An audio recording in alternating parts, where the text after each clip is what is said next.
Hi అండి. అందరికీ నమస్కారం. ఈరోజు మీకోసం 'పల్లెటూరు పేద కోడలు' పార్ట్ 2 మరి కథలోకి వెళ్తే ఆఫీస్‌కి వెళ్తున్న ఆదిత్య కారు వేగంగా హైవే మీద దూసుకుపోతుంది. కానీ అతని మనసు మాత్రం నిలయం మెట్ల మీదే ఆగిపోయింది. స్టీరింగ్ పట్టుకున్న అతని చేతులు వణుకుతున్నాయి. "ఏమండీ ప్లీజ్ అండీ. నాన్నకేమైనా అయితే నేను బతకలేను" అంటూ కన్నీళ్లు పెట్టుకుని తన వైపు దీనంగా చూసిన లక్ష్మి ముఖం కళ్ళ ముందు కదలాడుతుంది. తన తల్లి కఠినంగా మాట్లాడుతున్నా, భార్య తన కాళ్ళ మీద పడబోయినా ఏమీ చేయలేని తన పిరికితనాన్ని తలుచుకుని అతనికి అసహ్యం వేసింది. ఎంత ఎదిగితే ఏం లాభం? ఎంత డబ్బు సంపాదిస్తే ఏం లాభం? కట్టుకున్న భార్య కన్నీళ్లు తుడవలేని ఈ హోదా దేనికి? తన తండ్రి చావు బతుకుల్లో ఉంటే దాన్ని ఒక నాటకంగా తీసిపరేస్తున్న తన తల్లి క్రూరత్వాన్ని తాను మౌనంగా ఎలా భరించాడు? ఆదిత్య కారు బ్రేక్ సడన్గా నొక్కాడు. కారు పెద్ద శబ్దం చేసుకుంటూ రోడ్డు పక్కన ఆగింది. వెంటనే తన స్నేహితుడు విక్రమ్కి ఫోన్ చేశాడు. "విక్రమ్, నువ్వు వెంటనే బంజారా హిల్స్ హాస్పిటల్ నుంచి ఒక స్పెషల్ అంబులెన్సు, బెస్ట్ కార్డియాలజిస్టు టీంని తీసుకుని సిరిపురం వెళ్ళు. లక్ష్మి వాళ్ళ నాన్నగారికి హార్ట్అటాక్ వచ్చింది. ఆయనకి ఏ లోటు రాకూడదు. అవసరమైతే ఎయిర్ అంబులెన్స్ వాడండి. ఆయన్ని బతికించుకునే బాధ నీది. నాకు ప్రతి క్షణం అప్డేట్ ఇస్తూ ఉండు" అని కంగారుగా చెప్పాడు. విక్రమ్ అంతా తాను చూసుకుంటానని మాటిచ్చిన తర్వాత ఆదిత్య కాస్త ఊపిరి పీల్చుకున్నట్లు అనిపించింది. తాను చేసిన పొరపాటు ఎంత పెద్దదో అతనికి ఇప్పుడు పూర్తిగా అర్థమైంది. లక్ష్మి అడిగింది నగలు కావు, ఆస్తులు కావు, కేవలం తన తండ్రిని చూసుకునే అవకాశం. దాన్ని కూడా కాదన్న తాను ఒక మనిషినేనా అని కుమిలిపోయాడు. నేరుగా ఇంటికి వెళ్తే తల్లితో మళ్ళీ గొడవ జరుగుతుంది. ముందు లక్ష్మి తండ్రి ప్రాణాలు కాపాడాకే ఆ ముందు నిలబడాలని నిర్ణయించుకున్నాడు. అక్కడ ఇంట్లో లక్ష్మి పరిస్థితి వర్ణాతీతంగా ఉంది. తన తండ్రిని చూడ్డానికి వెళ్ళబోయిన ఆమెను సావిత్రి సెక్యూరిటీ గార్డులతో అడ్డుకుంది. గేట్లు మూయించేసింది. "ఈ పార్టీ అయ్యేదాకా నువ్వు ఈ గడప దాటడానికి వీల్లేదు. నీ పుట్టింటి దరిద్రాలు ఇక్కడికి తీసుకురాకు" అని తీవ్రంగా హెచ్చరించింది. లక్ష్మికి దిక్కుతోచలేదు. చేతిలో చిల్లి గవ్వలేదు. ఊరికి ఎలా వెళ్లాలో తెలియదు. గుండె పగిలే బాధను దిగమింగుకుంటూ తన తండ్రికి ఏమీ కాకూడదని దేవుణ్ణి ప్రార్థిస్తూ ఆ శిక్షను భరించక తప్పలేదు. రాత్రి 10:30 దాటింది. ఇల్లంతా నిశ్శబ్దంగా ఉంది. మరుసటి రోజు జరగబోయే హోమ్ మినిస్టర్ విందు కోసం వంటవాళ్లు సగం పనులు చేసి వెళ్ళిపోయారు. సావిత్రి ఆదేశాల మేరకు మిగతా పనులన్నీ లక్ష్మి ఒక్కతే చేస్తుంది. పెద్ద వంటగదిలో ఒంటరిగా నిలబడి కూరగాయలు తరుగుతుంది. ఆమె చేతులు యాంత్రికంగా కదలాడుతున్నాయి, కానీ మనసంతా సిరిపురం ఆసుపత్రిలోనే ఉంది. ఆమె కళ్ళ నుంచి కన్నీళ్లు ధారగా కారుతూ కటింగ్ బోర్డు మీద పడుతున్నాయి. ఏడుపును ఆపుకుందామని పెదవులు గట్టిగా కొరుక్కుంటుంది. "నాన్న, నన్ను క్షమించు నాన్న. నీ ఆఖరి చూపులకు కూడా నోచుకోలేని దురదృష్టవంతురాలిని అయ్యాను" అనే మనసులోని కుమిలిపోతుంది. ఆ విశాలమైన వంటగది ఆమెకు ఒక పెద్ద శ్మశానంలా అనిపించింది. అప్పుడే ఆదిత్య ఇంటికి వచ్చాడు. హాల్లో లైట్లు ఆరిపోయి ఉన్నాయి. వంటగదిలో నుంచి వస్తున్న చిన్న వెలుతురు చూసి అటువైపు నడిచాడు. గుమ్మం దగ్గర ఆగిపోయాడు. కొన్ని రోజుల క్రితం సరిగ్గా ఇదే వంటగదిలో లక్ష్మి ఒంటరిగా ఏడుస్తూ ఉంటే కఠినంగా తలుపులు మూసి వెళ్ళిపోయాడు ఆదిత్య. కానీ ఇప్పుడు అతని మనసు మారింది. లోపల ఒంటరిగా కన్నీరు మున్నీరుగా ఏడుస్తూ అలసిపోయి కూరగాయలు తరుగుతున్న లక్ష్మిని చూసి అతని గుండె తరుక్కపోయింది. ఆ చిరిగిన చీరలో స్వచ్ఛంగా నవ్విన పల్లెటూరు పిల్ల ఇప్పుడు ఈ పట్టుచీరల మధ్య ఒక ప్రాణం లేని బొమ్మలా మారిపోయింది. తన వల్లే కదా అని అతనికి స్పష్టంగా అర్థమైంది. నెమ్మదిగా అడుగులు వేస్తూ వంటగదిలోకి వెళ్ళాడు. లక్ష్మి వెనక వెళ్ళి నిలబడ్డాడు. అతని అలికిడికి ఉలిక్కిపడిన లక్ష్మి వెనక్కి తిరిగింది. ఆదిత్యను చూడగానే ఆమె కళ్ళల్లో ఒక రకమైన శూన్యత కనిపించింది. అందులో ఇప్పుడు ప్రేమ లేదు, కోపం కూడా లేదు, కేవలం నిర్లిప్తత మాత్రమే ఉంది. ఆమె ఏం మాట్లాడకుండా మళ్ళీ తన పని తాను చేసుకోబోయింది. ఆదిత్య ముందుకొచ్చి ఆమె చేతిలోని చాకుని కింద పెట్టాడు. ఆమెను 2 భుజాలు పట్టుకొని తన వైపుకు తిప్పుకున్నాడు. "లక్ష్మి" అన్నాడు గద్గద స్వరంతో. లక్ష్మి కళ్ళల్లోకి చూడలేక తలదించుకున్నాడు.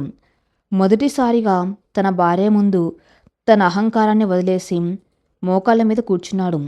"నన్ను క్షమించు లక్ష్మి, సారీ" అని అన్నాడు. ఆ ఒక్క మాట ఆ నిశ్శబ్ద రాత్రిలో ఎంతో స్వచ్ఛంగా వినిపించింది. లక్ష్మి ఆశ్చర్యంగా అతని వైపు చూసింది. ఆదిత్య కళ్ళల్లో నిజమైన బాధ, కన్నీళ్లు కనిపించాయి. నీ నాన్నగారు క్షేమంగా ఉన్నారు లక్ష్మి. విక్రమ్ దగ్గరుండి సిటీలోని పెద్ద ఆసుపత్రికి తరలించాడు. అత్యుత్తమ డాక్టర్లు ఆయనకు ట్రీట్మెంట్ ఇచ్చారు. ప్రాణాపాయం తప్పింది. రేపు ఉదయాన్నే నిన్ను నాన్నగారి దగ్గరకు నేనే స్వయంగా తీసుకెళ్తాను అని చెప్పాడు. ఆ మాట వినగానే లక్ష్మిలో ఆగిపోయిన ఊపిరి మళ్ళీ ఆన్నట్టయింది. ఆమె కళ్ళల్లో నీళ్లు కట్టలు తెంచుకున్నాయి. కింద కూర్చున్న ఆయుతాన్ని గట్టిగా పట్టుకుని బోర్న ఏడ్చేసింది. ఆదిత్య కూడా ఆమెను గట్టిగా హత్తుకున్నాడు. నేను చాలా తప్పు చేశాను లక్ష్మి. అమ్మ మాటలకు భయపడి నిన్ను దూరం చేసుకున్నాను. నీ ప్రేమను, నీ స్వచ్ఛతను అర్థం చేసుకోలేకపోయాను. ఇంకెప్పుడు నిన్ను ఒంటరిగా వదిలిపెట్టను. నీకు అన్నిలకు కారణం అవ్వను అంటూ ఆమె నుదుటి మీద ముద్దు పెట్టుకున్నాడు. లక్ష్మి మనస్సులోని చేదు, కోపం, బాధ అన్నీ ఆ ఒక్కసారితో ఆ కౌగిల్లో కరిగిపోయాయి. ఎన్ని అవమానాలు జరిగినా తన భర్త మళ్ళీ తన వాడయ్యాడు అన్న సంతోషం ఆమెలో కొత్త ప్రాణాన్ని నింపింది. వాళ్ళ మధ్య పేరుకుపోయిన మంచు ఒక్కసారిగా కరిగిపోయింది. ఆదిత్య లేచి నిలబడి లక్ష్మి కన్నీళ్ళు తుడిచి తాను కూరగాయలు తరగటం మొదలుపెట్టాడు. ఇద్దరు కలిసి వంట చేస్తూ మధ్యలో ఒకరినొకరు చూసుకుని నవ్వుకున్నారు. వారి మధ్య మళ్ళీ ఆ పాత ప్రేమ, ఆ పల్లెటూరి స్వచ్ఛత జిగురించాయి. కొద్దిసేపటి తర్వాత నిద్ర పడ్డాక నీళ్లు తాగడానికి కిందకు వచ్చిన సావిత్రి అడుగులు వంటగది వైపు పడ్డాయి. అక్కడ దృశ్యం చూసి ఆమె గుండె ఆగిపోయినంత పనైంది. తన కొడుకు లక్షల కోట్ల సామ్రాజ్యానికి వారసుడు. ఆ పల్లెటూరి పిల్ల పక్కన కూర్చొని ఉల్లిపాయలు తరుగుతున్నాడు. ఇద్దరు ఏదో మాట్లాడుకుంటూ నవ్వుకుంటున్నారు. లక్ష్మి కళ్ళల్లో తిరిగి వచ్చిన కాంతి, ఆదిత్య ఆమెను చూస్తున్న తీరు సావిత్రికి చెమటలు పట్టించాయి. ఇన్నాళ్ళు తాను ఏ చెబితే అది వినే కొడుకు. తన కనుసన్నల్లో మెలిగే ఆదిత్యం ఇప్పుడు తన మాటను ధిక్కరించి ఆ పల్లెటూరు దాని వల్లో పూర్తిగా పడిపోయాడు. లక్ష్మి కన్నీళ్లు తన అధికారాన్ని ఓడించాయని సావిత్రికి అర్థమైంది. కోడలు కొడుకు మనసుని గెలుచుకుంటే ఈ ఇంట్లో తన పెత్తనం సాగదు. ఆదిత్య తన్ను కాదని లక్ష్మితో ఎక్కడ వెళ్ళిపోతాడు అన్న భయం ఆమెలో మొదటిసారిగా పుట్టింది. ఎలాగైనా సరే ఆదిత్యను లక్ష్మికి దూరం చేయాలి. ఈ పల్లెటూరి పిల్లను ఇంటి నుంచి గెంటేయాలి అని మనసులో కంకణం కట్టుకుని సావిత్రి. దానికి ఒకే ఒక దారి ఆమె కనిపించింది. అదెంతో ప్రమాదకరమైన, క్రూరమైన దారి. మరుసటి రోజు ఉదయం హోమ్ మినిస్టర్ విందు కోసం ఇల్లంతా మళ్ళీ హడావిడిగా ఉంది. ఆదిత్య తన తండ్రి వ్యవహారాలు చూసుకోవడానికి బయటికి వెళ్ళాడు. లక్ష్మి ముఖంలో అప్పటి వరకు ఉన్న భయం, దిగులు మాయమై ఒక కొత్త ప్రశాంతత కనిపిస్తుంది. ఆదిత్య తన పక్కన ఉండనన్న ధైర్యం ఆమె అడుగుల్లో కనిపిస్తుంది. సావిత్రి హాల్లోని సోఫాలో రాజకుమార్లా కూర్చుని ఉంది. ఆమె పెదవుల మీద ఓ కుటిలమైన నవ్వు ఆడుతుంది. అప్పుడే బంగ్లా గేట్ తీసుకొని ఓ ఖరీదైన ఎరుపు రంగు స్పోర్ట్స్ కారు లోపలికి వచ్చింది. కార్ డోర్ తీసుకొని ఒక యువతి కిందకు దిగింది. మోడ్రన్ డ్రెస్, కళ్ళ ఖరీదైన కూలింగ్ గ్లాసెస్, హై హీల్స్, ముఖం నిండా అహంకారం. ఆమె పేరే శాలిని, ఆదిత్యకు పాత ప్రియురాలు. ఒకప్పుడు ఆదిత్య శాలిని పెళ్లి చేసుకోవాలనుకున్నారు. కానీ శాలినిలో ఉన్న విపరీతమైన ఆధిపత్య ధోరణి, స్వార్థం చూసి ఆదిత్య ఆమెకు దూరమయ్యాడు. సావిత్రికి మాత్రం శాలిని అంటే ప్రాణం. తన స్థాయికి తగ్గ కోడలు శాలిని మాత్రమే అని ఆమె నమ్మకం. ఇప్పుడు లక్ష్మిని వదిలించుకోవడానికి సావిత్రి వాడుతున్న బ్రహ్మాస్త్రం శాలిని. శాలిని స్టైల్గా నడుచుకుంటూ హాల్లోకి వచ్చింది. సావిత్రి లేచి వెళ్ళి ఆమెను ఆప్యాయంగా కౌగిలించుకుంది. రామ్మ శాలిని, ఈ ఇల్లు ఎప్పుడు నీ కోసం ఎదురు చూస్తూ ఉంటుంది అంది సావిత్రి గట్టిగా, ఇంట్లో వాళ్ళందరికీ వినపడేలా. అప్పుడే కాఫీ ట్రే తీసుకొని వంటగదిలోంచి బయటకు వస్తున్న లక్ష్మి అక్కడ ఆగిపోయింది. శాలిని చుట్టూ చూస్తూ, ఇల్లు చాలా మారిపోయిందా ఆంటీ, కానీ నా ప్లేస్ ఎవరు తీసుకోలేరు కదా అంటూ నవ్వింది. అలా ఎలా తీసుకుంటారు శాలిని, నువ్వు రావాల్సింది ఈ ఇంటికి కోడలుగా. ఆదిత్యతో నీ పెళ్ళి ఎలాగూ జరగాల్సింది. ఈ మధ్యలో వచ్చిన చెత్తను ఎలా క్లీన్ చేయాలో నాకు తెలుసు. ఇకపై నువ్వు ఇక్కడే ఈ ఇంట్లోనే ఉంటావు అని సావిత్రి కావాలని లక్ష్మి వైపు చూస్తూ అంది. శాలిని క్రూరంగా నవ్వుతూ లక్ష్మి వైపు చూసింది. ఆ నవ్వులో ఒక రాబందు చూపు ఉంది. కాఫీ ట్రే పట్టుకొని లక్ష్మి చేతులు వణకటం మొదలైంది. ఇప్పుడే సంతోషం చిగురించింది అనుకున్న ఆమె జీవితంలోకి ఇంకో తుఫాన్ దూసుకువచ్చింది. ఆయితేతో పెళ్లి జరగాల్సింది అన్న సావిత్రి మాటలు లక్ష్మి చెవుల్లో ప్రధ్వనిస్తున్నాయి. ఆ మొహంలో రక్తం పూర్తిగా ఇంకిపోయింది. శాలిని నిలయంలో అడుగుపెట్టిన క్షణం నుంచి ఆ ఇంటి వాతావరణం పూర్తిగా మారిపోయింది. ఒకప్పుడు లక్ష్మి నవ్వులతో ఆయితే చూపించిన ఆప్యాయతతో కాస్త పచ్చబడుతుందనుకున్న ఆ బంధం మీద మళ్ళీ కారుమబ్బులు కమ్ముకున్నాయి. శాలిని రోజు ఆ ఇంటికి రావటం దినచర్యగా మార్చుకుంది. ఉదయం బ్రేక్ఫాస్ట్ సమయానికే ప్రత్యక్షమయ్యేది. రాత్రి డిన్నర్ అయ్యాక వెళ్ళేది. ఆమె వేసుకునే ఖరీదైన బట్టలు, వాడే పర్ఫ్యూమ్ ఘాటు ఆ ఇల్లంతా వ్యాపించింది. లక్ష్మి ఉనికిని ఊపిరి సలపకుండా చేసేవి. లక్ష్మికి ఆ ఇంట్లో ఒక పని మనిషి కంటే హీనమైన స్థానం మిగిలింది. సావిత్రి కావాలనే శాలినికి ఆదిత్యకు మధ్య ఉన్న పాత జ్ఞాపకాలను పదే పదే గుర్తు చేస్తూ ఉండేది.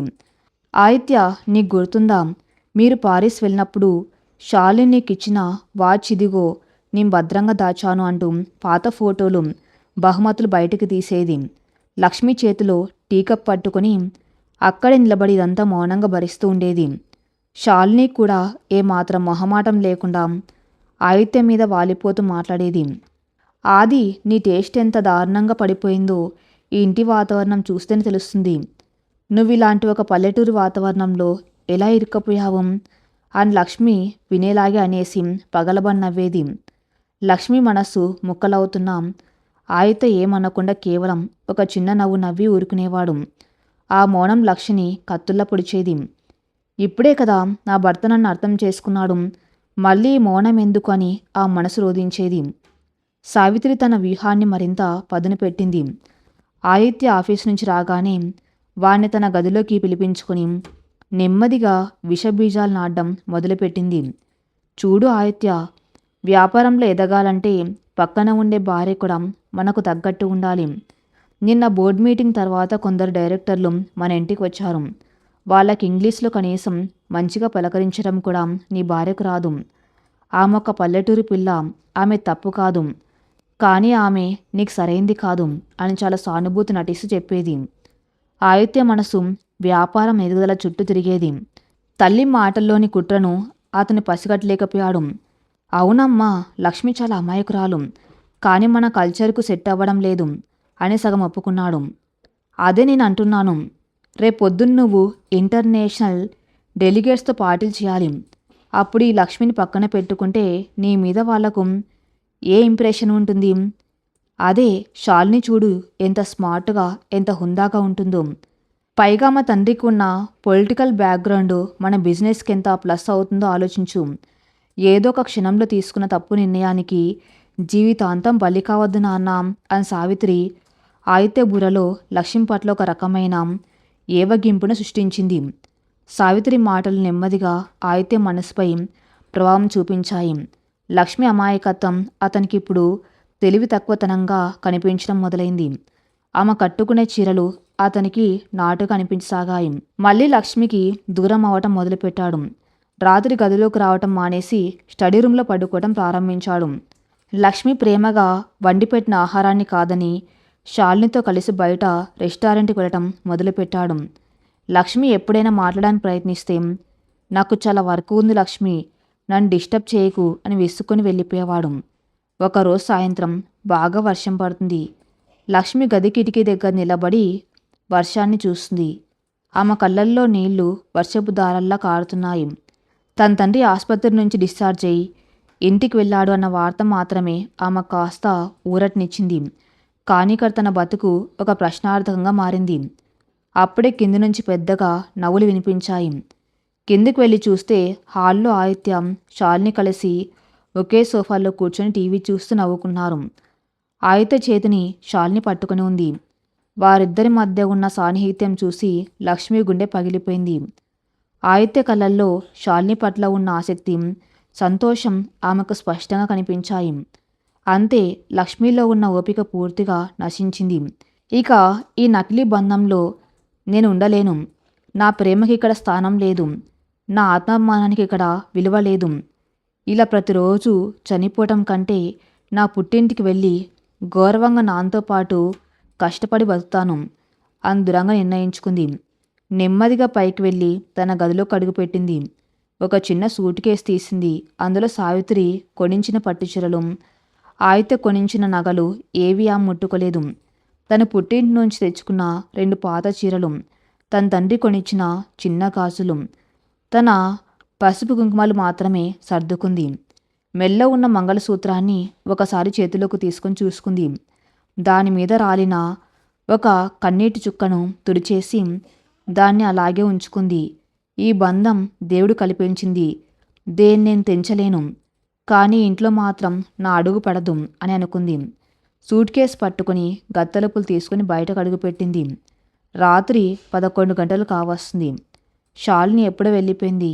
ఇల్లంతా నిశ్శబ్దంగా ఉంది. బయట వర్షం ఇంకా పడుతూనే ఉంది. లక్ష్మి మెట్లు దిగుతూ కిందకు రాబోయింది. ఆ సమయంలో ఇల్లు వదిలి వెళ్ళిపోవడానికి ఆమె అడుగులు ముందుకు పడ్డాయి.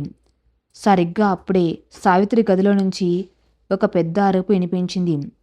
ఆదిత్య, ఆదిత్య, హా అంటూ సావిత్రి ఛాతీ పట్టుకొని గట్టిగా అరుస్తూ కింద పడిపోయిన శబ్దం. లక్ష్మి కాలు అక్కడ ఆగిపోయింది. చేతిలో ఉన్న సూట్ కేసు కింద పడేసి ప్రాణం పోయినంత కంగారుగా సావిత్రి గది వైపు పరుగులు తీసింది. గత్తలుపులు తీసేసరికి సావిత్రి నేల మీద పడి గిలగిలా కొట్టుకుంటుంది. ఆ ముఖం చెమటలతో తడిసిపోయింది. శ్వాస తీసుకోవడానికి తీవ్రంగా ఇబ్బంది పడుతుంది. ఎడమ చేయి ఛాతీ గట్టిగా పట్టుకొని నొప్పితో విలవిల్లాడుతుంది. అత్తయ్య, అత్తయ్య ఏమైంది అంటూ లక్ష్మి పరుగున వెళ్ళి సావిత్రి తలను తన ఒళ్ళోకి తీసుకుంది. అప్పుడే పగ్గదిలో నుంచి పరిగెత్తుకుంటూ వచ్చాడు ఆదిత్య. తల్లి పరిస్థితి చూడగానే అతని కాళ్ళు చేతులు ఆడలేదు. వ్యాపార సామ్రాజ్యాన్ని సహాయించే ఆదిత్య ఆ క్షణంలో ఒక చిన్న పిల్లాళ్ళ భయంతో వణికిపోయాడు. అమ్మా, ఏమైందమ్మా? విక్రమ్కి ఫోన్ చెయ్యి, లేదు అంబులెన్స్కి ఫోన్ చెయ్యి అంటూ పిచ్చి పట్టిన వాళ్ళ అటు ఇటు తిరుగుతున్నాడు. చేతులు వణికిపోయి ఫోన్ కింద పడేసుకున్నాడు. ఏమండి, కంగారు పడకండి, అత్తయ్య గారికి గుండెపోటు వచ్చినట్లయింది. సెక్యూరిటీని కారు తీయమనండి. అంబులెన్స్ వచ్చేదాకా ఆగితే ప్రాణాలు దక్కవు, వెంటనే ఆసుపత్రికి తీసుకువెళ్ళాలి అని గట్టిగా అరిచి చెప్పింది లక్ష్మి. ఆమె వాయిస్లో ఉన్న కమాండింగ్ టోన్కు ఆదిత్య తేరుకున్నాడు. వెంటనే డ్రైవర్ని పిలిచాడు. లక్ష్మి తన ప్రాణాలను పణంగా పెట్టినట్టుగా సావిత్రిని పట్టుకుని కారులో ఎక్కించింది. కారు వెనక సీట్లో సావిత్రి తలను తన ఒళ్ళో పెట్టుకొని ఆమె ఛాతి మీద నెమ్మదిగా రుద్దుతూ, ఏమీ కాదు అత్తయ్య, నేనున్నాను, ఏమీ కాదు, దేవుడా మా అత్తయ్యను కాపాడు అని నిరంతరం ప్రార్థిస్తుంది. ఆదిత్య ముందు సీట్లో కూర్చుని భయంతో వణికిపోతున్నాడు. సావిత్రి సగం మత్తులో నొప్పితో మూలుగుతూ లక్ష్మి ముఖాన్ని చూస్తుంది. తనను ఇంటి నుంచి గెంటేయాలని చూసిన తాను నేల మీద పడితే క్షణం కూడా ఆలోచించకుండా తన ప్రాణాలు కాపాడడానికి వస్తున్న ఆ పల్లెటూరి పిల్ల ముఖం సావిత్రి కళల్లో బహుశా మొదటిసారి స్పష్టంగా రికార్డ్ అవుతుంది. కారు నగరంలోని ఒక పెద్ద కార్పొరేట్ ఆసుపత్రికి చేరుకుంది. డాక్టర్లు హుటాహుటిన సావిత్రిని స్ట్రెచ్చర్ మీద ఐసీయూలోకి తీసుకెళ్లారు. బయట వెయిటింగ్ హాల్లో ఆదిత్య పిచ్చివాళ్ళ తిరుగుతున్నాడు. అతని కళ్ళ వెంబడి కన్నీళ్లు వస్తున్నాయి. నాకమ్మ తప్ప ఎవ్వర్లేరు లక్ష్మి, ఆమెకేమైనా అయితే నేను బతకలేను అంటూ ఒక కుర్చీలో కూలబడిపోయాడు. అప్పుడు లక్ష్మి అతని దగ్గరికి వెళ్ళింది. ఏ చేతులనైతే అతను శాలిని కోసం వదిలేశాడు ఆ చేతులతోనే లక్ష్మి ఆదిత్య భుజం మీద చెయ్యి వేసి నిమిరింది. అత్తయ్య గారికి ఏమీ కాదు, ఆ దేవుడంతా అన్యాయం చేయడు, ధైర్యంగా ఉండండి అని ఒక తల్లిలా ఓదార్చింది. కొంత సమయం తర్వాత డాక్టర్లు బయటకు వచ్చి, మేజర్ హార్ట్ అటాక్ అండి, అదృష్టం కొద్దీ గోల్డెన్ అవర్లో తీసుకొచ్చారు, లేదంటే ప్రాణాలు దక్కేవి కావు, అబ్జర్వేషన్లో ఉంచాము, సర్జరీ గురించి ఉదయం చెబుతామని చెప్పి వెళ్ళాడు. ఆ మాట వినగానే ఆదిత్య ప్రాణం లేచి వచ్చింది. రాత్రి గడుస్తుంది. తెల్లవారుజామున 3 గంటలైంది. ఆదిత్యకు తన తండ్రి ఢిల్లీలో ఉండడంతో అతనికి కాల్ చేసి విషయం చెప్పి ఆ టెన్షన్లో అలాగే బయట కుర్చీలో తలవాల్చి నిద్రలోకి జారుకున్నాడు. శాలిని ఈ కష్ట సమయంలో ఆమె ఛాయలు కూడా ఎక్కడా లేవు. ఆదిత్య ఫోన్ చేసి ఆమెకు హార్ట్ అటాక్ వచ్చింది అని చెప్పినా, అయ్యో అవునా, అది నాకు బ్లడ్ చూస్తే హాస్పిటల్ చూస్తే భయం, ఉదయం వస్తానులని చెప్పి ఫోన్ పెట్టేసింది. కానీ ఆ చలిలో ఆ ఐసీయూ బయట గాజు అద్దాల తలుపుల నుంచి కన్నారపకుండా అత్తగారి వైపే చూస్తూ నిలబడింది లక్ష్మి. తన్ను సూటిపోటి మాటలతో వేధించిన అత్తగారు అని ఆమె ఏమాత్రం మనసులో పెట్టుకోలేదు. ఒకప్పుడు మా నాన్నకు కూడా ఇలాగే జరిగింది. అప్పుడు నేను పడిన బాధ వర్ణాతీతం. ఇప్పుడు అత్తయ్య గారికి కూడా అలాగే ఉంది. ఆమె త్వరగా కోలుకోవాలి అని మనసారా ప్రార్థిస్తూ అక్కడే నిలబడింది. మధ్యలో డాక్టర్లు అడిగిన మందులు పరిగెత్తుకుంటూ వెళ్ళి తీసుకొచ్చింది. ఉదయం 7 గంటలు అవుతుంది. సూర్యకిరణాలు ఆసుపత్రి కిటికీల గుండా ఐసీ లోపలికి పడుతున్నాయి. సావిత్రి మెల్లగా కళ్ళు తెరిచింది. ఆ ముఖానికి ఆక్సిజన్ మాస్క్ ఉంది. ఒళ్ళంతా వైర్లు, యంత్రాల శబ్దాలు. ఆమె కళ్ళు గది మొత్తం తిరిగాయి. తన కొడుకు కోసం వెతికాయి. ఎక్కడ బయట కుర్చీలో నిద్రపోతున్న కొడుకు కనిపించలేదు. తన కోసం ప్రాణాలిస్తానని చెప్పిన శాలిని అసలే లేదు. కానీ బెడ్ పక్కనే ఉన్న ఒక చిన్న కుర్చీలో లక్ష్మి కూర్చుని ఉంది. రాత్రంతా నిద్రపోకుండా ఉండిపోవటం వల్ల ఆమె కళ్ళు ఎర్రగా ఉన్నాయి. సావిత్రికి మందులు ఇవ్వాల్సిన సమయం దగ్గర పడ్డంతో డాక్టర్ల కోసం వెయిట్ చేస్తూ సావిత్రి వైపే ఆప్యాయంగా చూస్తూ కూర్చుని ఉంది.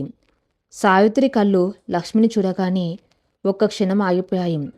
నిన్నటిదాకా తాను అత్యంత నీచంగా అవమానించిన ఆ చిరిగిన చీర కట్టుకున్న పల్లెటూరి పిల్ల, తనను ఇంటి నుంచి గెంటేయాలని కుట్రలు పన్నిన ఆ కోడలు, ఈరోజు తన ప్రాణాలను కాపాడి తన కన్న కూతుర్లా తన పక్కన కాపలా కాస్తుంది.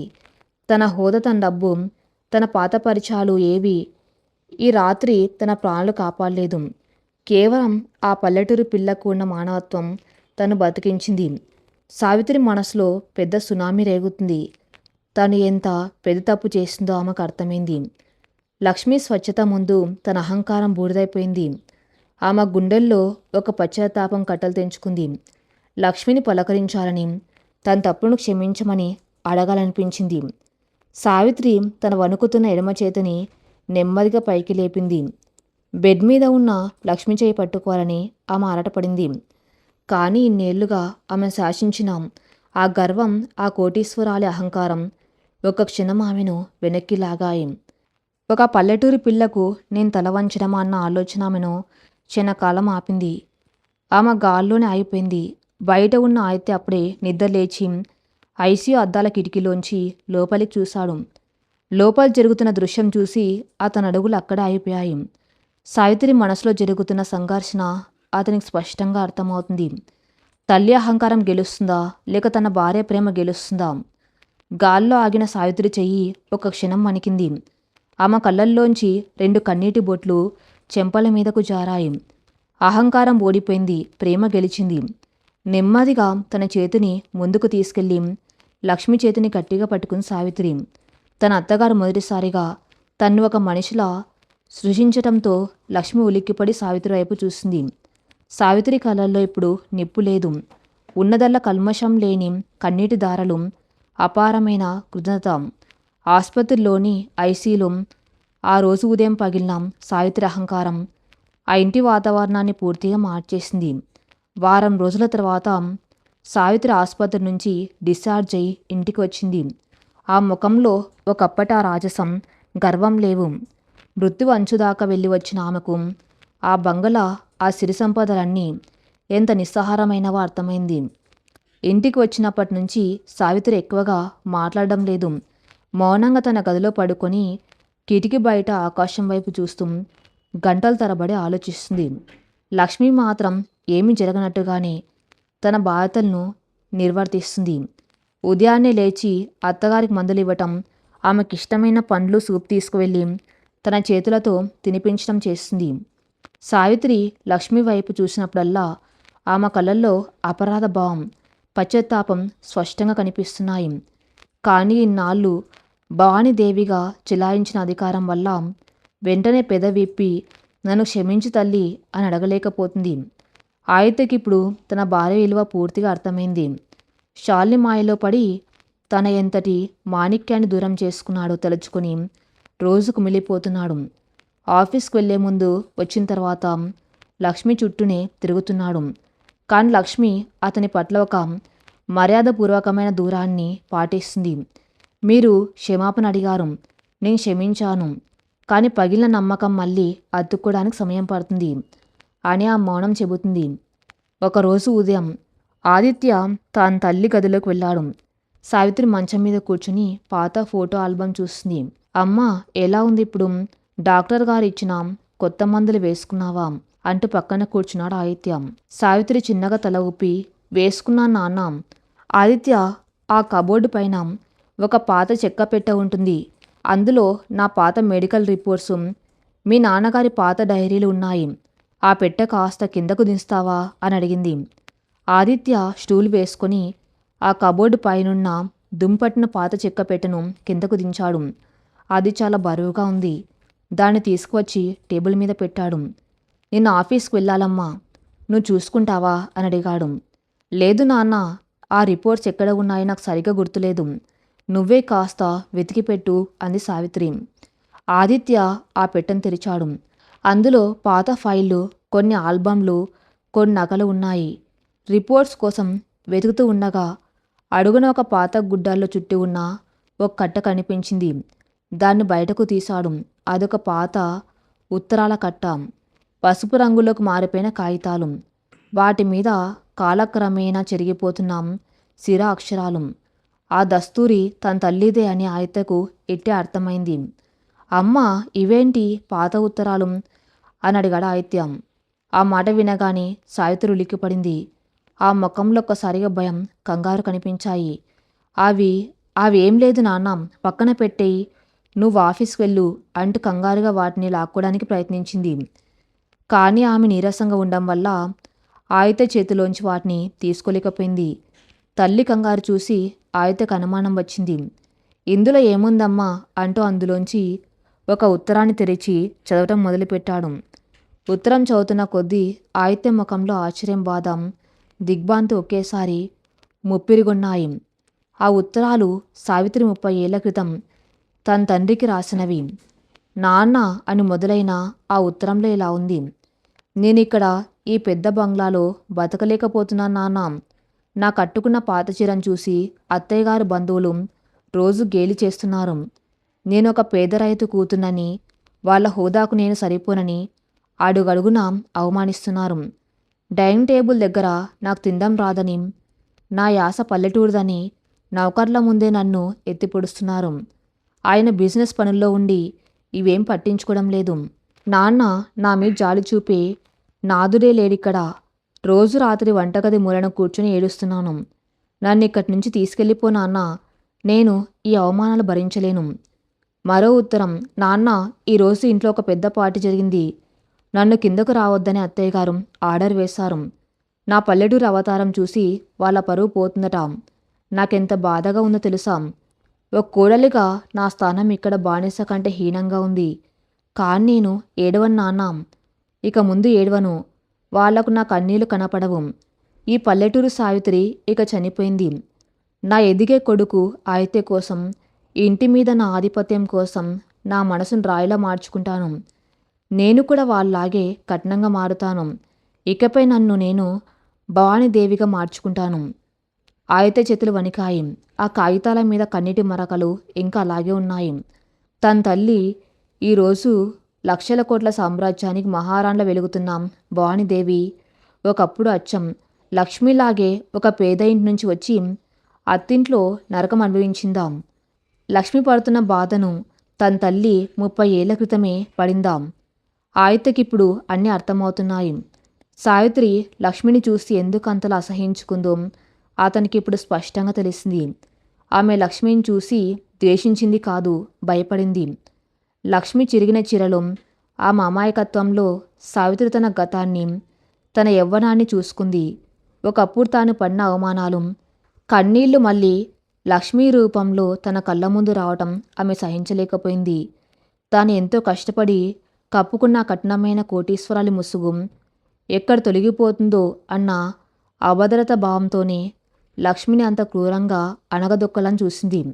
తన బాధ అంత కోపంగా మారి లక్ష్మి చూపించింది.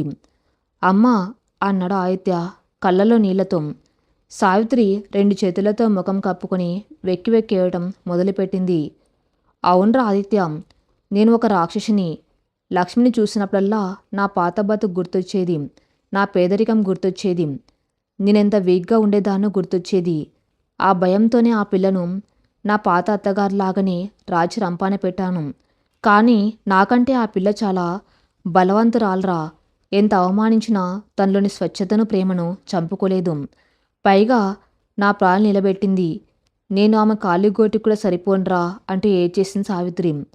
ఆదిత్య వెళ్ళి తన తల్లిని హత్తుకున్నాడు. తల్లి కొడుకుల మధ్య ఉన్న అడ్డుగడలు, అపార్థాలు ఆ క్షణంలో కొట్టుకపోయాయి.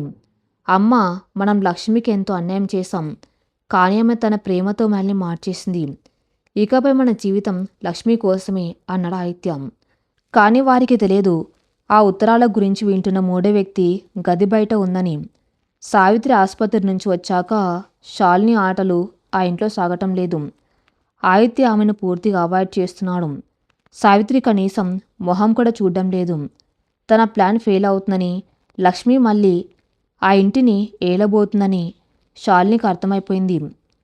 ఏదో ఒకటి చేసి సావిత్రి మీద, లక్ష్మి మీద పైచేయి సాధించాలని రగిలిపోతూ ఆ రోజు ఇంటికి వచ్చింది. సరిగ్గా ఆదిత్య సావిత్రి ఉత్తరాల గురించి మాట్లాడుకున్నప్పుడు శాలిని తలుపు బయట నిలబడి అంతా వింది. సావిత్రి గతం గురించి, ఆమె పేదరికం గురించి వినగానే శాలిని పెదవుల మీద ఓ క్రూరమైన నవ్వు విరిసింది. భవానీదేవికి ఇంత పెద్ద బలహీనత ఉందా? దేన్ని నేను వాడుకుంటాను అనుకుంది. ఆదిత్య ఫోన్ మాట్లాడుతూ బాల్కనీలోకి వెళ్ళిన సమయంలో శాలిని నెమ్మదిగా గదిలోకి వెళ్ళి టేబుల్ మీద ఉన్న ఆ పాత ఉత్తరాల కట్టను తీసుకొని తన బ్యాగ్లో వేసుకుని బయటకు వచ్చేసింది. ఆ సాయంత్రం సావిత్రి ఆరోగ్యం కుదుటపడ్డంతో బంధువులంతా ఆమెను పలకరించడానికి వచ్చారు. హాల్ అంతా కోటీశ్వర్లైన బంధువులతో నిండి ఉంది. సావిత్రి మెల్లగా నడుచుకుంటూ వచ్చి సోఫాలో కూర్చుంది. లక్ష్మి అందరికి కాఫీలు, స్నాక్స్ అందిస్తుంది. ఆదిత్య తన తల్లి పక్కనే నిలబడి ఉన్నాడు. సరిగ్గా అదే సమయానికి శాలిని హాల్లోకి ఎంట్రీ ఇచ్చింది. ఆ ముఖంలో ఏదో తెలియని గర్వం, అహంకారం ఉన్నాయి. అందరూ చూస్తూ ఉండగానే ఆమె నేరుగా హాల్ మధ్యలోకి వెళ్ళి నిలబడింది. తన బ్యాగ్లోంచి ఆ పాత ఉత్తరాల కట్టను బయటకు తీసింది. ఇక్కడున్న వాళ్ళందరికీ మా ఆంటీ భవానీదేవి అంటే చాలా గౌరవం కదా. ఆవిడ పుట్టుకతోనే ఒక మహారాణి అని, ఆవిడ రేంజ్ వేరని మీరంతా అనుకుంటున్నారు. కానీ ఆవిడ అస్సలు బండారం ఏంటో, ఆవిడ గతం ఏంటో ఇప్పుడు నేను మీకు చెబుతాను అంది శాలిని గట్టిగా. అందరూ ఆశ్చర్యంగా ఆమె వైపు చూశారు. సావిత్రి ముఖం పాలిపోయింది. అయితే కోపంగా, శాలిని, ఏం మాట్లాడుతున్నావు నువ్వు? షటప్ అండ్ గెట్ అవుట్ అని అరిచాడు. శాలిని వెటకారంగా నవ్వి, ఎందుకు ఆది కంగారు పడతావు? ఈ లెటర్స్ వింటే మీ ఆంటీ అసలు రంగు బయటపడుతుంది. ఇవి సావిత్రి గారు 30 ఏళ్ల క్రితం వాళ్ళ నాన్నకు రాసుకున్న ఏడుపుగొట్టు ఉత్తరాలు. వినండి అందరూ అంటూ ఒక ఉత్తరాన్ని తీసి గట్టిగా చదవటం మొదలుపెట్టింది. నేనిక్కడ ఈ పెద్ద బంగ్లాలో బతకలేకపోతున్నా నాన్న. నా కట్టుకున్న పాత చీరను చూసి అత్తయ్య గారు గేలి చేస్తున్నారు. నేను ఒక పేద రైతు కూతుర్నని, నా యాస పల్లెటూరుదని నౌకర్ల ముందే నన్ను ఎత్తి పొడుస్తున్నారు. శాలిని చదువుతూ ఉంటే హాల్లో పిన్ డ్రాప్ సైలెన్స్ నెలకొంది. బంధువులంతా వింతగా ఒకరి ముఖాలు ఒకరు చూసుకున్నారు. సావిత్రి తల ఎత్తుకోలేకపోతుంది. ఇన్నాళ్ళు తను ఎంతగానో దాచుకున్న తన పరువు, తన బలహీనత అందరి ముందు రోడ్న పడింది. అవమాన భారంతో సావిత్రి కళ్ళల్లోంచి నీళ్లు కారుతున్నాయి. తన గతం తన కళ్ళెదుటే మళ్ళీ ఒక రాక్షసిలా నిలబడింది. శాలిని నవ్వుతూ, చూసారుగా, ఈ భవానీదేవికి ఆ పల్లెటూరి ముఖం లక్ష్మికి ఏమైనా తేడా ఉందా? ఇద్దరూ దరిద్రులే. ఇద్దరు ఇంటి ఆస్తిని అనుభవించడానికి వచ్చిన వాళ్ళే. అలాంటిది ఈవిడ మా క్లాస్ గురించి, మా స్టేటస్ గురించి మాట్లాడుతుందా అంటూ తీవ్రంగా అవమానించింది. ఆదిత్య కోపంతో రగిలిపోతూ శాలిని మీదకు వెళ్ళబోయాడు. కానీ అంతలోనే ఒక చెయ్యి శాలిని చెంప మీద చెల్లిమని పడింది. అందరూ షాక్ అయి చూశారు. అక్కడ నిలబడి ఉంది లక్ష్మి. ఆమె కళ్ళల్లో నిప్పులు రాలుతున్నాయి. ముఖంలో భవానీదేవికి మించిన గంభీరత ఉట్టిపడుతుంది. నోర్మి అని గర్జించింది లక్ష్మి. అవును, మా అత్తయ్య గారు పేద కుటుంబంలోనే పుట్టారు. నాలాగే కష్టాలు పడ్డారు. కానీ ఇంటిని ఒక సామ్రాజ్యంగా నిలబెట్టింది ఆవిడే. తన కన్నీళ్లను కష్టంగా మార్చి ఈ ఇంటికి స్తంభంలా నిలబడింది. ఆవిడ గతం ఒక పోరాటం. అది అవమానించవలసిన విషయం కాదు, గర్వపడవలసిన విషయం. నా అత్తయ్య గారి కాలి గోటి కూడా సరిపోని నువ్వు ఆవిడ పరువు తీస్తావా? ఇంకొక మాట మాట్లాడినా మర్యాద దక్కదు. బయటకు నడువు అని శాలిని ముఖం మీద ఉమ్మేస్తున్నట్టుగా తేల్చి చెప్పేసింది లక్ష్మి. సావిత్రి ఆశ్చర్యంతో లక్ష్మి వైపే చూస్తూ ఉండిపోయింది. తన సొంత కొడుకు కూడా చేయలేని పని కోడలు చేసింది. తన పరువును నిలబెట్టింది. తన జీవితాంతం ద్వేషించిన లక్ష్మి ఈరోజు తన ఆత్మాభిమానానికి కవచంలా నిలబడింది. బంధువులంతా లక్ష్మి ధైర్యానికి ఆశ్చర్యపోతూ శాలిని అసహించుకోవడం మొదలుపెట్టారు. తన ప్లాన్ బెడిసికొట్టడంతో శాలిని రగిలిపోతుంది. తను అందరి ముందు లక్ష్మి కొట్టడం, అవమానించడం ఆమె తట్టుకోలేకపోయింది. ఎలాగైనా సరే లక్ష్మి జీవితాన్ని క్షణంలో నాశనం చేయాలి. ఆయిత్యను ఏ విధంగానైనా గుప్పెట్లోకి తీసుకోవాలి. దానికి ఒకే ఒక మార్గం ఉంది. అత్యంత క్రూరమైన పచ్చి అబద్ధపు మార్గం. శాలిని చెంప పట్టుకొని మెల్లగా నవ్వింది. ఆ నవ్వులో ఒక రాక్షసత్వం ఉంది. హాల్ అంతా నిశ్శబ్దంగా ఉన్న ఆ సమయంలో శాలిని సూటిగా లక్ష్మి కళ్ళలోకి చూస్తూ ఒక పిడుగులాంటి మాటను వదిలింది. నువ్వు నన్ను ఈ ఇంటి నుంచి గెంటేయలేవు లక్ష్మి. ఎందుకంటే ఆయితేకి నా వల్ల బిడ్డ కలగబోతుంది. ఆ మాట వినగానే హాల్ మొత్తం బాంబు పేలినట్లయింది. సావిత్రికి గుండె అయినంత పనైంది. ఏయ్, ఏం మాట్లాడుతున్నావే అంటూ సావిత్రి అరుస్తూ లేచి నిలబడింది. లక్ష్మి ముఖం ఒకసారిగా రాయిలా అయిపోయింది. ఆమె చేతులు నిర్జీవంగా కిందకు జారిపోయాయి. గుండె చప్పుడు ఆగిపోయినట్టు అనిపించింది. ప్రపంచం మొత్తం గిర్రున తిరుగుతున్నట్టు అనిపించింది. శాలిని అబద్ధం చెప్పబోతుందని ఆ మనసు అరుస్తున్నాం. శాలిని అంత కాన్ఫిడెంట్గా చెప్పటం, ఆయిత్యతో శాలిని గడిపిన క్షణాలు, వాళ్ళిద్దరు రాత్రులు రెస్టారెంట్లకు వెళ్ళి రావటం అన్నీ లక్ష్మి కళ్ళ ముందు ఫ్లాష్ బ్యాక్లా మెదిలాయి. లక్ష్మి నెమ్మదిగా తల తిప్పి తన భర్త ఆయిత్య వైపు చూసింది. ఆయన వెంటనే అది అబద్ధం అని అరుస్తాడు. శాలిని కొడతాడు. నా కళ్ళల్లోకి చూసి నేను తప్పు చేయలేదు లక్ష్మి అంటాడు అని లక్ష్మి మనసు కోరుకుంది. కానీ ఆయిత్య పరిస్థితి వేరుగా ఉంది. అతను షాక్లో ఉన్నాడు. శాలినితో తను స్నేహంగా తిరిగాడు కానీ ఏ తప్పు చేయలేదు. కానీ శాలిని అంత ధైర్యంగా అందరి ముందు అలా చెప్పేసరికి అతడి మెదడు మొద్దుబారిపోయింది.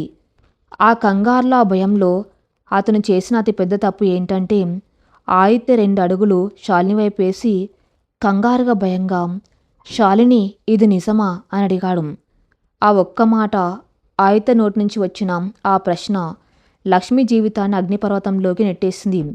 తన భర్త శాలిని మాటలను వెంటనే ఖండించకుండా ఇది నిజమా అని అడుగుతున్నాడు అంటే బహుశా ఆ తప్పు జరిగే అవకాశం ఉందనా? తన భర్తకు ఆ రాత్రుల్లో ఏం జరిగిందో గుర్తులేనంతగా అతను ఆమెతో గడిపాడా అన్న అనుమానం లక్ష్మి గుండెను ముక్కలు ముక్కలుగా కోసేసింది. తన పవిత్రమైన ప్రేమను, తన నమ్మకాన్ని ఆయిత్య ఏమాత్రం గౌరవించలేదని ఆమెకు నిర్ధారణ అయిపోయింది. లక్ష్మి కళ్ళల్లో నుంచి నీరు రాలేదు. ముఖం పూర్తిగా భావవిహీనంగా ఒక శిలలా మారిపోయింది. ఆ దృశ్యాన్ని తన భర్త అబద్ధ ప్రేమికురాలి ముందు నిలబడి అడుగుతున్న తీరును చూస్తూ లక్ష్మి నెమ్మదిగా అప్రయత్నంగా ఒక్క అడుగు వెనక్కి వేయటం మొదలుపెట్టింది. ఆ అడుగులు ఆ ఇంటి నుంచి, ఆయిత్య జీవితం నుంచి శాశ్వతంగా దూరం అవుతున్నట్టుగా పడుతున్నాయి. ఆదిత్య లక్ష్మి వైపు చూశాడు. కానీ అప్పటికే జరగకూడని నష్టం జరిగిపోయింది. శాలిని పడిన వలలో ఆయిత్య పూర్తిగా చిక్కున్నాడు. పగిలిన ఆ నమ్మకాన్ని ఆయిత్య ఎలా అతికిస్తాడు? లక్ష్మి తీసుకోబోయే భయంకరమైన నిర్ణయం ఏంటో నెక్స్ట్ పార్ట్లో చూద్దాం. నెక్స్ట్ పార్ట్ కోసం నా ఛానల్ని ఫాలో అవుతూనండి. Thank you for listening.